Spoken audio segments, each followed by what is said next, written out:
الشیطان الرجیم بسم اللہ الرحمن الرحیم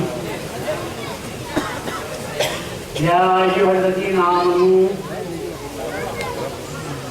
انفقوا من طیبات ما کسبتم ومما اخرجنا لکم من الارض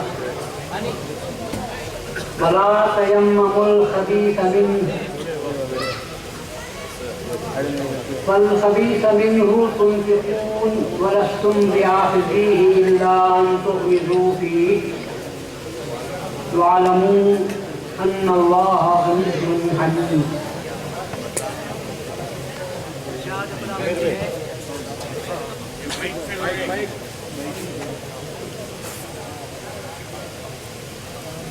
ایمان والوں،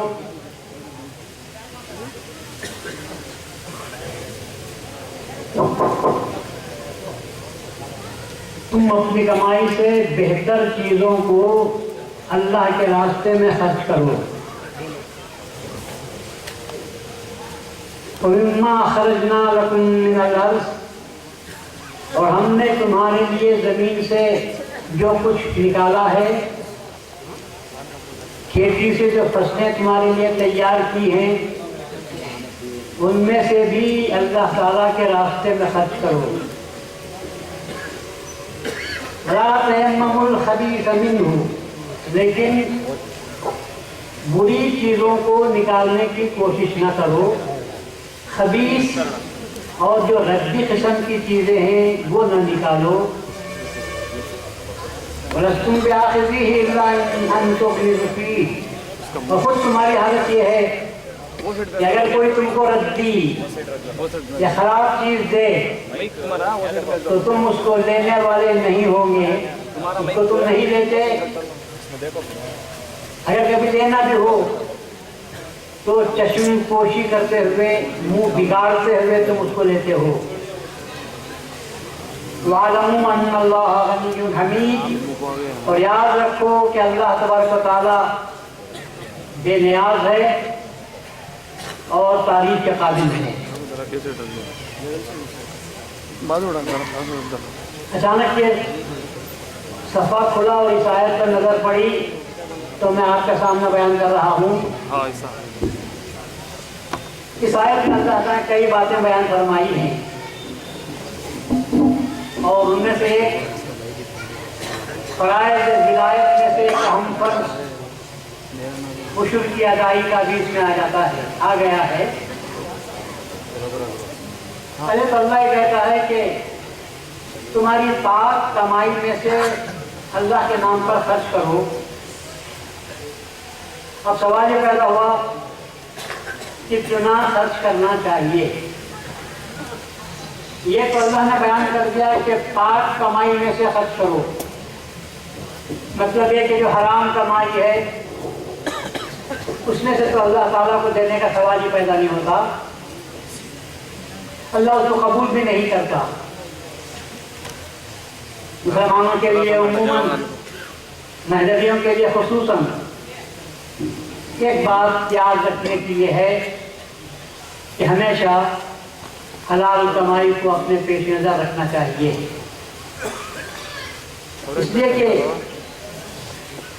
حرام کمائی سے اگر تم لاکھ بھی خرچ کرو، زکوٰۃ دو، عشر نکالو، یا حج کے لیے بھی تم چلے جاؤ، لیکن اگر کمائی حرام کی ہے تو اللہ اس میں سے کسی چیز کو بھی قبول نہیں کرے گا. بدلہ دینا تو بڑی بات ہوئی. اللہ تعالیٰ غصہ کرے گا کہ تم میری ہی منع کی ہوئی، حرام کی ہوئی چیزوں کو تم استعمال بھی کرتے ہو، اختیار بھی کرتے ہو، اور پھر میرے ہی گھر کو تم آ جاتے ہو. حالانکہ تم اچھی طرح جانتے ہو کہ تم نے حرام کمائی سے جو حج کیا ہے وہ مجھے ناراض کرنے والی چیز ہے. اللہ کے گھر کو جاؤ تو اللہ کی نیک کمائی کے ذریعے سے جاؤ. حرام کمائی کا ایک پیسہ اس پہ شریک نہیں ہونا چاہیے. اللہ کی خوشنودی اللہ تبارک و تعالیٰ کی حلال کی ہوئی چیزوں کے ذریعے سے حاصل کی جا سکتی ہے. اس وقت اللہ کہتا ہے کہ تم نے جو کچھ کمایا ہے وہ جو پاک چیزیں تم نے کمائی ہے، تمہاری پاک کمائی سے اللہ کے نام پر تم کو خرچ کرنا چاہیے۔ اب سوال ہوتا ہے کیا خرچ کرنا چاہیے، کتنا خرچ کرنا چاہیے؟ تو اس کے تعلق سے علماء نے اختلاف کیا ہے۔ بعض علماء یہ کہتے ہیں کہ اس سے مراد خیرات و صدقات ہیں، بعض علماء یہ کہتے ہیں کہ اس سے مراد زکوٰۃ ہے۔ حالانکہ جب اللہ تعالیٰ نے دوسری مقامات پر فرما دیا اقیموا الصلاۃ وآتوا الزکاۃ، بار بار اللہ تعالیٰ نے اقامت صلاۃ کے ساتھ نماز کا حکم دیتے ہوئے زکوٰۃ کی ادائیگی کا بھی حکم دیا ہے، مگر یہاں یہ خاص طور پر جو اللہ کہتا ہے کہ تمہاری پاک چیزوں سے اللہ کے نام پر خرچ کرو، تو اس سے معلوم ہوتا ہے کہ وہ زکوٰۃ سے کچھ الگ چیز ہے جس کے ادا کرنے کے تعلق سے اللہ تعالیٰ حکم دے رہا ہے۔ مہدی موعود علیہ السلام نے اسی آیت شریفہ کے ذریعے سے مسلمانوں پر اور خصوصیت سے ان لوگوں پر جنہوں نے مہدی موعود علیہ السلام کو بحیثیت خلیفۃ اللہ، بحیثیت مامور من اللہ تسلیم کیا ہے، اور یہ کہتے ہوئے تسلیم کیا ہے کہ مہدی موعود ہی مامور من اللہ ہیں، مہدی موعود ہی اللہ تبارک و تعالیٰ کے مراد کو بیان کرنے والے ہیں۔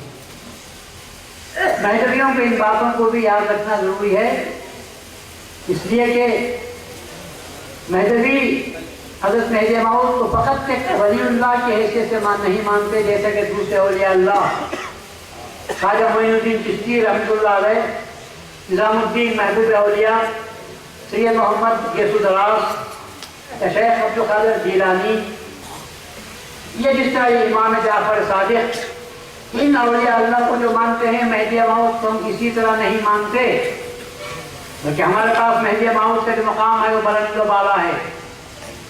مہدی موعود علیہ السلام کو ہم امر اللہ، مراد اللہ، خلیفۃ اللہ، معصوم من الخطا تسلیم کرتے ہیں۔ مہدی موعود کے بارے میں ہمارا ایمان یہ ہے کہ آپ اللہ تعالیٰ کے مراد کے بیان کرنے والے ہیں۔ مہدی موعود علیہ السلام کے بارے میں ہمارا یہ اعتقاد ہے کہ آپ خاتم ولایت محمدیہ ہیں۔ تو ان سارے وجوہ کو آپ سامنے رکھیں گے تو آپ کو معلوم ہوگا کہ مہدی موعود علیہ السلام کا مقام اولیاء علیہ السلام کے صفوں میں سب سے اونچا مقام ہے۔ لیکن میں یہاں تک کہنے کے لیے تیار ہوں کہ جس طرح تمام پیغمبروں کو فیض ملا ہے تو خاتم الانبیاء کی مشکات سے ملا ہے، اسی طرح تمام اولیاء کو اگر فیض ملا ہے تو خاتم الاولیاء کی مشکات سے ملا ہے۔ یہ ہمارا اپنا اعتقاد ہے نہیں، اہل سنت والجماعت کا اعتقاد ہے۔ آپ اس بات کو اچھی طرح یاد رکھو کہ مہدویوں کا جو اعتقاد ہے وہ اہل سنت والجماعت کا اعتقاد وہی ہے، اس میں ذرہ برابر بھی فرق نہیں۔ بعد میں 200-300 سال سے جو لوگ بدل گئے ہیں، اہل سنت والجماعت کے طبقے سے الگ ہو گئے ہیں، اس سے ہم کو کوئی سروکار نہیں ہے۔ ہم جب کہتے ہیں کہ اہل سنت والجماعت، اس سے ہماری مراد ابو بکر صدیق رضی اللہ عنہ سے لے کر ہے اب تک، جو ان باتوں کو مانتے ہیں جسے رسول اللہ نے پیش کیا، اور ان باتوں کو مانتے ہیں جن کو خلیفہ رسول اللہ نے پیش کیا، اس کے بعد اولیاء امت نے پیش کیا ہے۔ اولیاء امت کو بھی لوگ انکار کرتے ہیں، کہتے ہیں کہ ولی اس کی ضرورت نہیں، اور یہ جو اہل باطل کہتے ہیں، دل کی باتیں کہتے ہیں، اس کی ضرورت نہیں ہے۔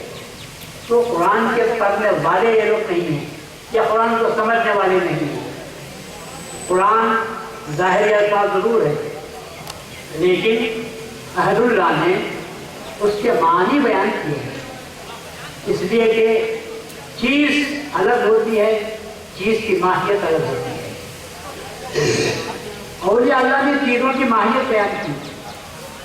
نماز پڑھنا، آپ سب نماز پڑھتے ہیں، آج جن لوگوں نے عصر کی نماز یہاں پر جماعت سے نماز پڑھی، اگر میں ان سے پوچھوں کیا آپ نے عصر کی نماز پڑھی تو سب کہیں گے